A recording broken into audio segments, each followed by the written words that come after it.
Académique, nous ne sommes jamais presque loin de la mer parce que c'est doux, c'est calme, raffiné, c'est lisse, juste luxueux. Et quand vous avez un arrière-plan, l'île de Gorée, c'est historique.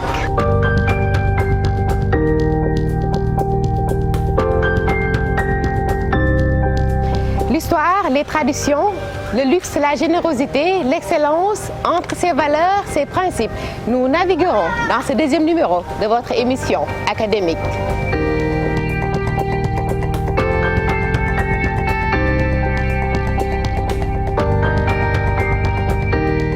Lagos, Abidjan, Paris, Hong Kong, Las Vegas, nous irons au cœur du luxe, de la mode, de l'immobilier et de l'hospitality avec Telma Business School. Le luxe, les grandes marques, la gestion de la qualité, c'est aussi l'univers de Sarah Eddy. De son métier, elle nous parlera avec plaisir. Avec plaisir aussi, nous irons à la découverte de Terubay Sogi. Une plage, un village, son histoire et aussi des traditions. Sa tradition, c'est l'excellence. Un rayon de soleil dans Académique. Discussion, émotion, rencontre avec une graine d'excellence pour le quotidien lumineux d'une brillante jeune fille. Oui, le bonheur à l'école, c'est possible et le PAM y croit avec les cantines scolaires. Une école, une cantine au grand bonheur de toute la communauté. Riche programme que nous aborderons avec Madame Fatiha Terki, directrice et représentante résidente du Programme alimentaire mondial au Sénégal. Académique, juste magique et c'est pour tout de suite. Luxe, mode, immobilier, hospitality, c'est Telma Business School. Une grande école de management avec des valeurs, une ouverture sur le monde, mais surtout une culture d'exception, de la perfection et de la confiance en soi. Disons, ici, tout est simplement raffiné.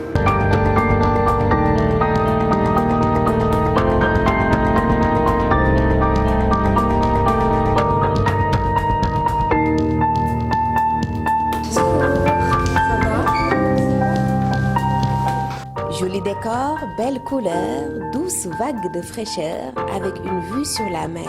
Bienvenue dans l'univers du luxe, de la mode, de l'immobilier et de l'hospitality. Et la belle incarnation de cette teranga s'appelle Maguette Diop.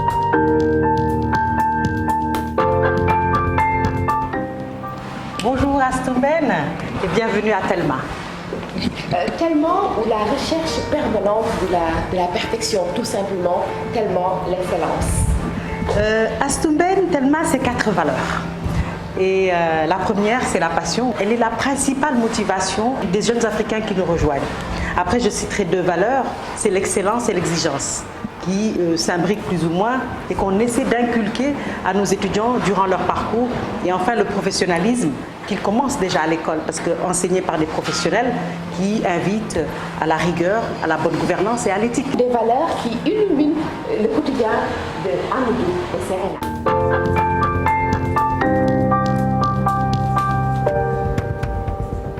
Il y a énormément d'écoles qui sont dans le management et dans le marketing au Sénégal, et même à l'extérieur. Mais aujourd'hui, Telma choisit le luxe et la spécialisation pour faire avancer des jeunes ambitieux qui veulent aller plus loin.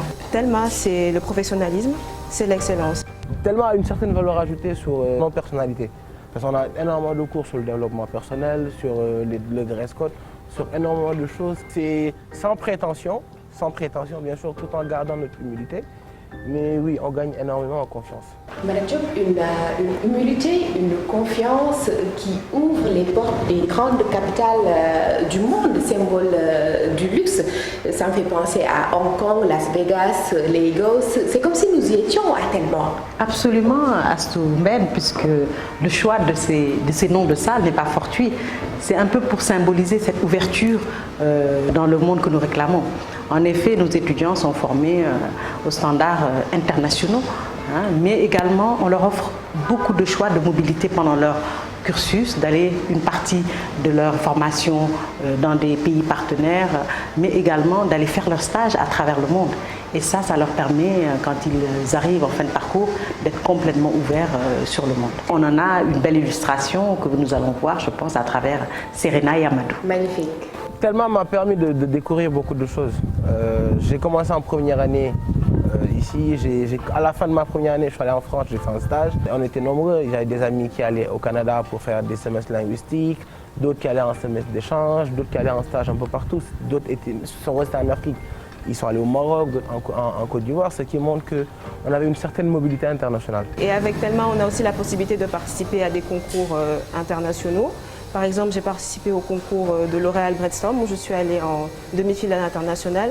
C'était vraiment une expérience très enrichissante parce que j'ai pu, comme vous avez dit, remplir mon carnet d'adresses, mais en même temps, j'ai pu apprendre la manière dont fonctionnait la société L'Oréal. Juste magnifique, des rêves presque réalisés, mais avant, il y a eu beaucoup d'appréhension. Énormément. Moi, j'ai une grand-mère qui disait à mes cousins, mais il n'a pas d'ambition celui-là, il va être serveur. Mes amis me disaient, excusez-moi de le dire en Wolof, jàng ba am bac naan da ngay def hôtel de restauration. Donc j'ai eu tellement de préjugés.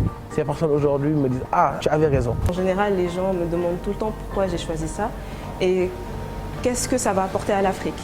Mais il faut savoir que le luxe, c'est la rareté, le luxe, c'est l'artisanat. C'est pour ça qu'aujourd'hui, il est important que les jeunes puissent trouver vraiment cette essence, puissent trouver ses partenaires et les faire avancer dans un sens positif. Voilà, Madame Diop, nous avons suivi avec plaisir Serena et Amadou. Ils ont su réussir, convaincre, faire tomber des barrières, mais parfois ce n'est pas aussi facile. Absolument, Astou Mbène. En effet, les jeunes passionnés qui viennent à Telma, qui s'intéressent à Telma, sont très souvent confrontés à la réticence des parents. Mais cette réticence est très élevée quand les parents prennent le temps d'accompagner et de comprendre leurs enfants. Aujourd'hui, tous les secteurs sur lesquels nous formons sont des secteurs en pleine croissance, donc des secteurs qui recrutent. Nous recevons régulièrement des offres de stage, des offres d'emploi. Ceci pour moi est un signe qu'on est dans des secteurs qui recrutent. Le luxe, la mode, l'immobilier, l'hospitality, des métiers en pleine expansion dans le monde. Absolument. Aujourd'hui, l'immobilier, n'en parlons pas. Quand on se promène dans Dakar, on voit que c'est un secteur qui connaît une belle embellie. Le luxe, moi je lui dis toujours, le luxe et l'art. On voit aujourd'hui toutes les initiatives qui sont partées sur le marché de la maroquinerie, sur le marché de la parfumerie, pour ne citer que cela, et sur le marché de l'horlogerie qui existe, qui est plus que centenaire au Sénégal. Mais également sur le monde de l'hôtellerie, c'est vrai, le Covid est passé par là, mais on est en pleine reprise de cette activité, aussi bien que ce soit l'événementiel ou la restauration. Il y a la passion de l'enfant, la passion de l'étudiant, mais derrière cette passion doit se trouver le rôle du parent. Je pense que chaque enfant a des compétences, a des envies, et les parents doivent prendre le temps de comprendre cette envie, de comprendre ce projet qui est tant désiré par leur enfant. Parce que vous le savez aussi bien que moi, quand un enfant ou quand un être humain tout simplement devient un professionnel dans sa passion, ça ne peut donner que de l'excellence. Disons donc, béatitude, be different. Et c'est tellement. Tellement c'est vous, tellement c'est nous. Académique aussi, c'est vous, c'est nous, c'est des pages d'histoire, une culture générale. Au chapitre aujourd'hui, Teeru Baye Sogui, juste quelques coups de pagaie et nous voilà sur une terre d'histoire, une terre de tradition, l'une des 12 mythiques plages de la presqu'île du Cap-Vert. Et pour nous y accueillir, Abdou Khadre Gaye. En tout cas, c'est beaucoup de leçons de vie à travers l'histoire de Baye Sogui.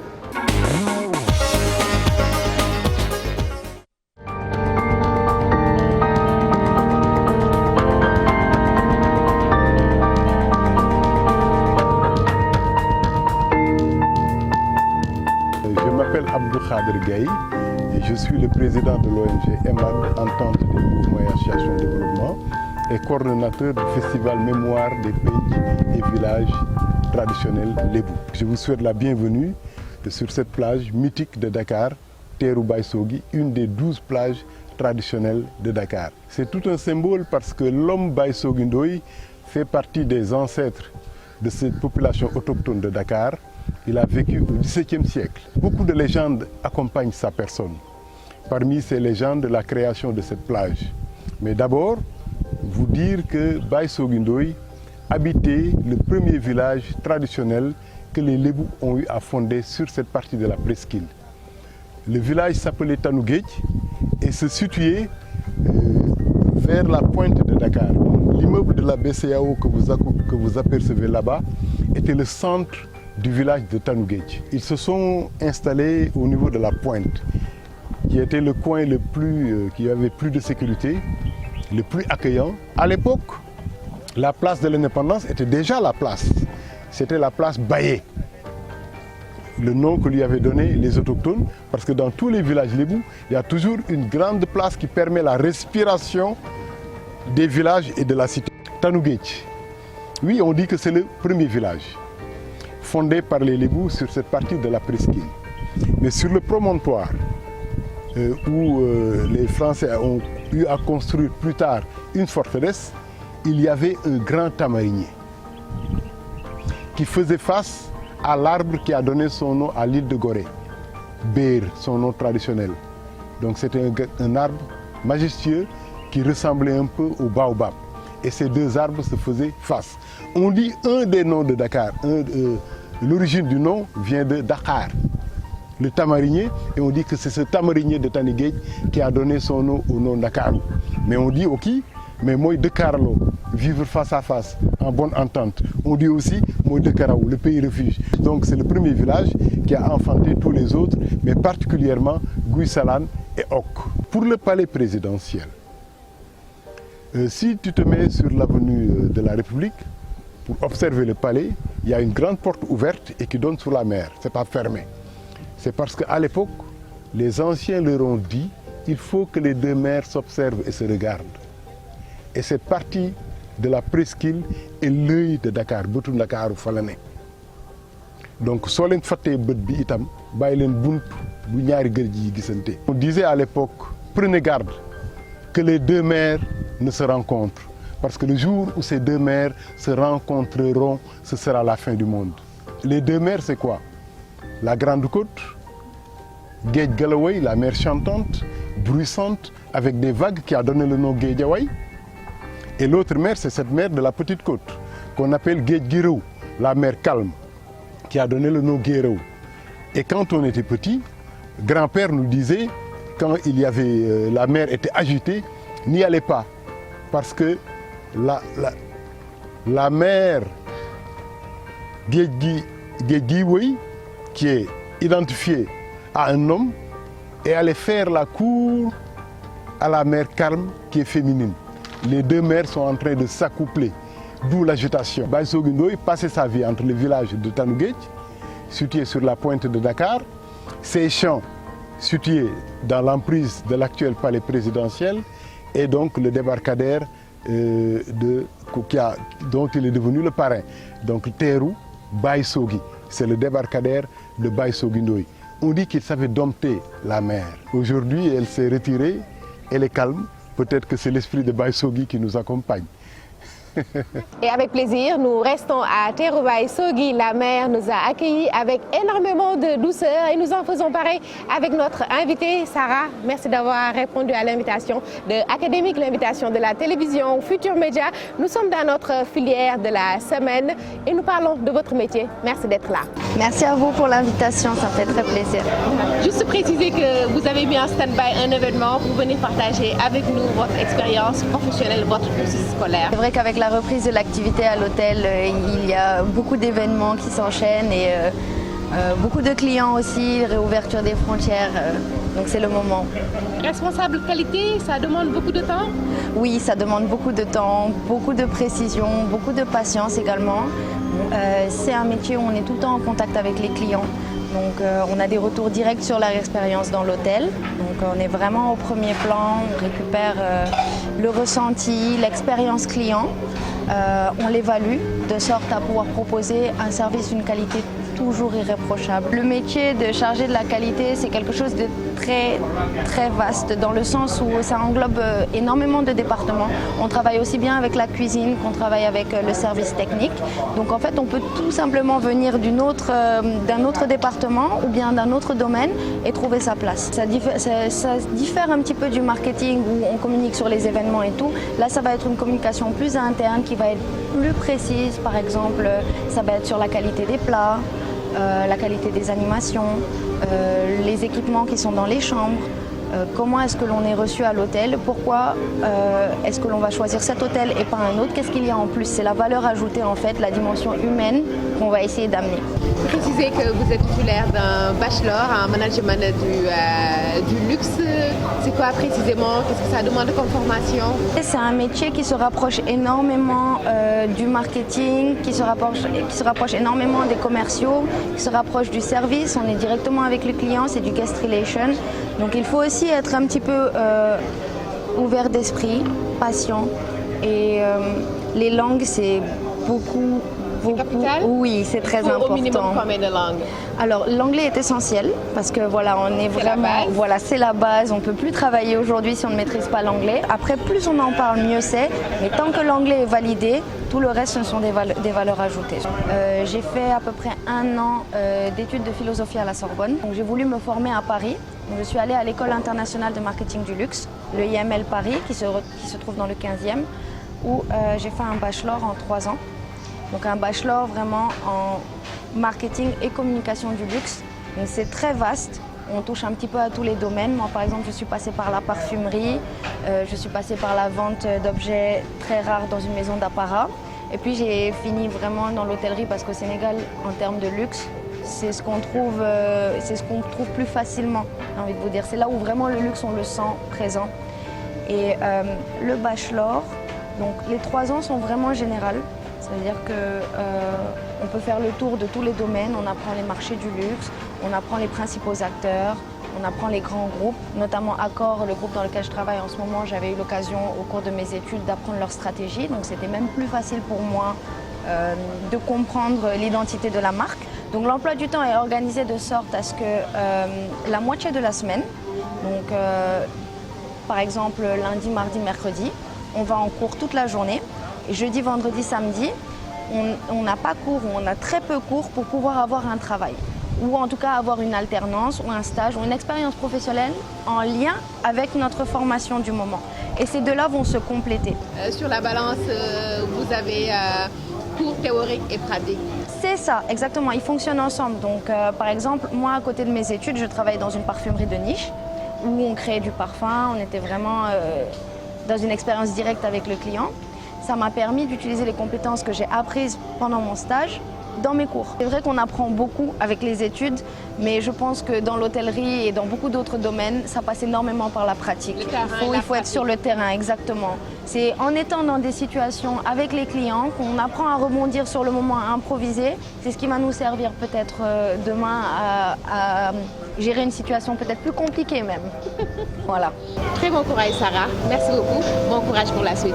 Merci à vous, tout le plaisir est pour moi.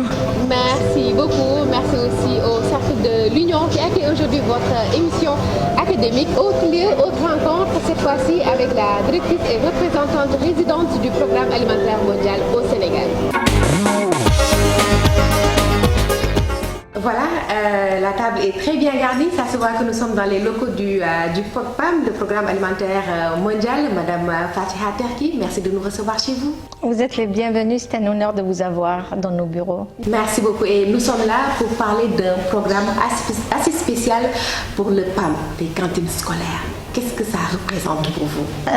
C'est un programme qui fait un petit peu le cœur de nos interventions au Sénégal, parce qu'en fait on met ce type de programme dans beaucoup de pays en Afrique en particulier et à travers le monde. C'est un programme vraiment clé parce qu'en fait les cantines scolaires sont très très importantes dans la mesure où l'investissement, si vous voulez, dans tout ce qui est enseignement, il suffit pas seulement d'investir dans l'apprentissage, bien sûr c'est important, les cahiers, les infrastructures, les enseignants, mais aussi l'apprenant. L'apprenant est très très important. Un enfant qui a faim, qui a le ventre creux ne peut pas apprendre. Un enfant qui est malade ne peut pas apprendre. Un enfant qui fait des kilomètres pour venir à l'école, fatigué, ne peut pas apprendre. C'est la raison pour laquelle nous sommes en train de mettre en œuvre ce type de programme. Donc ce qui vous a alerté, c'est la situation difficile de ces enfants, particulièrement les enfants du monde rural. Absolument, absolument. On s'est rendu compte vraiment que la situation était difficile. Le fait aussi qu'ils parcourent tous ces kilomètres pour venir à l'école et peut-être revenir à la maison pour manger. On ne sait pas trop qu'est-ce qu'ils vont manger aussi à l'école. Est-ce que le repas est sécurisé? Est-ce qu'ils ont les moyens de manger? Et je crois qu'offrir ce repas au niveau de l'école a des impacts extraordinaires et immédiats. Et on sait que dans les écoles où nous avons les cantines scolaires, le taux de réussite est plus important, le taux d'inscription est plus important, et particulièrement pour les filles. Investir dans l'école et dans les enfants, c'est vraiment investir dans le capital humain d'une nation. Au cœur de la communauté. Absolument, parce qu'en fait, on s'est rendu compte, il y a eu des recherches bien sûr, et les pays riches, développés ont très bien compris ça, parce qu'en fait, la richesse d'un pays, elle vient de ce capital humain. Dans les pays développés, 70% des richesses viennent du capital humain. Par contre, dans les pays, en particulier en Afrique, il y a seulement 40% des richesses qui viennent du capital humain. Vous voyez, on perd à peu près 30% parce qu'on n'investit pas assez dans la santé, dans la nutrition des enfants. Au niveau du Sénégal, le programme alimentaire mondial n'importe aucun aliment. C'est ce que nous faisons, la façon dont on aide ou quand les programmes sont mis en œuvre, on fait des transferts monétaires vers les écoles et les écoles vont faire les achats au niveau des détaillants. Et en fait, toute la communauté en fait est impliquée. Il y a des comités de gestion au niveau des écoles et la chose qui est la plus belle, c'est en fait nous avons ces mamans volontaires qui viennent faire à manger aux enfants. C'est toute une chaîne de solidarité. C'est toute une chaîne de solidarité. Elles sont très très braves ces femmes. Aujourd'hui, le vœu du programme alimentaire mondial, c'est aller vers une école, une cantine. Absolument. On a une très très très bonne collaboration avec le ministère de l'Éducation. C'est notre partenaire dans la mise en œuvre de ces programmes de cantines scolaires. Et on a été en négociation avec le gouvernement du Sénégal depuis quelques années pour généraliser les cantines scolaires. Et les cantines scolaires, c'est un des axes prioritaires du plan Sénégal émergent. C'est une des priorités de son Excellence, Monsieur Macky Sall. Et on est vraiment très très près, je crois, du but, où on a présenté un programme très très bien détaillé pour qu'à la fin d'un programme de 5 ans, on va avoir des cantines scolaires dans 7000 écoles et on va pouvoir nourrir 1 600 000 élèves. Ça, c'est extraordinaire et on espère vraiment que nous allons pouvoir mettre en œuvre ce programme à partir de 2022. Il y a le gouvernement du Sénégal, mais il y a aussi le groupe des Amis de l'alimentation scolaire. Il n'y a personne à convaincre au Sénégal que les cantines scolaires sont importantes. Mais ce groupe des Amis des cantines scolaires nous ont énormément aidés dans le plaidoyer, avec toutes ces personnalités qui y croient, vraiment, elles y croient profondément de l'importance des cantines scolaires. Et ça nous a aussi permis de rendre ces programmes visibles et d'être un petit peu le relais avec différents acteurs pour sensibiliser, informer, et on a des membres comme Carlodi qui a produit cette très très très belle chanson, L'enfance en rose, et maintenant elle fait l'hymne à l'éducation et ça fait un tabac et on veut vraiment que ça sorte même des frontières de Sénégal pour aller vraiment dans d'autres pays. On est très très fiers, il nous a énormément aidés. Comme quoi nous avons besoin de tout un chacun pour bâtir un univers merveilleux autour de cet être-là, fragile, vulnérable. Absolument. Nous on dit dans ma culture, une seule main ne peut pas applaudir. Hein. Il faut vraiment qu'on travaille tous ensemble. Ah, voilà. il faut travailler la main dans la main, travailler avec tous les acteurs. On peut se passer de personne. Le plus nous sommes, le plus d'idées nous avons, le plus de moyens nous avons pour mettre en œuvre des programmes de qualité. Parce que moi, je tiens énormément à ce que mange l'enfant. Qu'est-ce qu'il y a dans l'assiette de l'enfant? Si vous regardez les chiffres, le programme alimentaire mondial maintenant couvre les besoins de à peu près 235 000 enfants dans 1250 écoles. Moi, j'ai dit oui, les chiffres c'est très beau, mais moi je veux savoir qu'est-ce que a l'enfant dans son assiette en matière de nutrition, de nutriments, etc. Comme quoi, au programme alimentaire mondial, vous tenez au bonheur des enfants. Absolument, nous tenons au bonheur des enfants. Merci beaucoup, ce fut un plaisir. Merci à vous. Le courage de cette lumière aussi que vous allez découvrir fera votre bonheur. La petite Penda est juste un rayon de soleil au milieu de la pénombre. Elle affronte la vie sans sourciller, elle a la rage de vaincre et s'en donne les moyens. Les difficultés, elle relativise. La première place, sa priorité. Défi final, le bonheur de ses parents. Penda, elle est juste pétillante, brillante. Découvrez.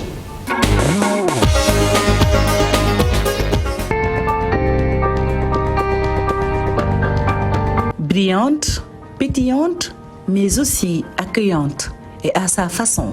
Quand nous arrivons au cours privé Soirée Bar, Penda est en plein cours, mais elle a tenu à nous laisser un message d'accueil. Oh, magnifique, merci.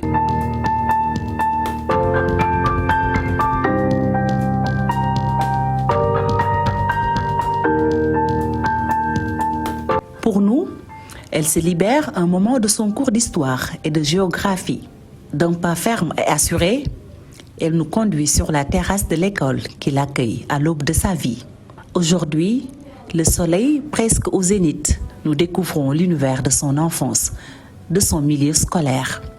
Et dans son esprit, des tas de souvenirs s'entassent. Un particulièrement se détache. J'étais un peu la nouvelle. Mes camarades de classe ne m'ont pas accepté au début. C'est parce que j'ai une maladie qui s'appelle l'albinisme. Dès que je les approchais, ils me fuyaient. Ils s'éloignaient de moi. Parce que les enfants, ils ne comprenaient pas pourquoi ma peau était blanche par rapport à la leur. C'était un peu difficile. Mais ça va, je m'accrochais. Une différence manifestée par les autres qui, avec le temps, s'est dissipée. Seules les couleurs sont restées dans les regards et les gestes que d'amour, d'affection, d'acceptation de l'autre. L'asile, le recours, elle le trouvera derrière une philosophie de vie. Je faisais beaucoup de lectures, je faisais plusieurs dessins. Maintenant, je me traite normalement. Moi, je ne me sens pas différente du tout. Et mieux, nous dira-t-elle, Penda, elle est super douée. Elle est super douée. Elle apprend ses leçons. Elle est toujours la première de la classe. Elle suit très bien et je lis beaucoup de livres. Penda et la lecture, au début, l'enfant noir de Camaralai. Monsieur Sidibé, il m'a donné un livre, L'enfant noir. J'ai lu le livre et j'ai beaucoup aimé. Donc il m'a en donné d'autres et j'ai fini par m'intéresser à la bibliothèque de l'école. Et le rêve ne faisait que commencer. Pour son pays, elle voit un quotidien riche en couleurs. Tout sourire, avec ou sans mélanine. Je vais devenir pédiatre pour soigner des enfants ou dermatologues qui sont atteints de la même maladie que moi. Voilà. Changer la vision des gens sur nous, les albinos, pour qu'ils nous traitent comme des membres de la société à part entière. Oui, un autre regard. Le ciel, le soleil, loin d'être une limite. Elle peut sécher nos peaux et nous donner des petites taches noires qui peuvent amener le cancer. Mais je m'occupe très bien de ma peau, donc ce n'est pas vraiment un si gros problème. J'utilise toutes mes crèmes solaires, je les renouvelle toute la journée. Le combat aussi, c'est au quotidien, dans la rue. Il y a certains qui me rendent en appelant Poudab, mais ça ne me dérange pas. Moi, je suis fière de ma peau. Avec conviction, elle suit son chemin. Destination, le cocon familial. Ici, c'est l'univers du bonheur. Heureuse, contente, détendue. Pourquoi? Parce qu'elle est à la maison, c'est sa famille et qu'elle les connaît tous. Elle sait à quoi s'attendre. Il me traite normalement, contrairement aux enfants de la rue. On est plus amicaux, on joue ensemble. Jouer, s'aimer, se faire plaisir, nous découvrons une Penda taquine, l'aînée de la famille, n'est même pas épargnée, sans jamais oublier les réalités de son milieu.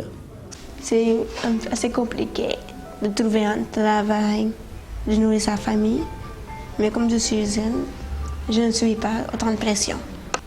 Excellente scientifique, bonne littéraire. Je n'ai aucune crainte.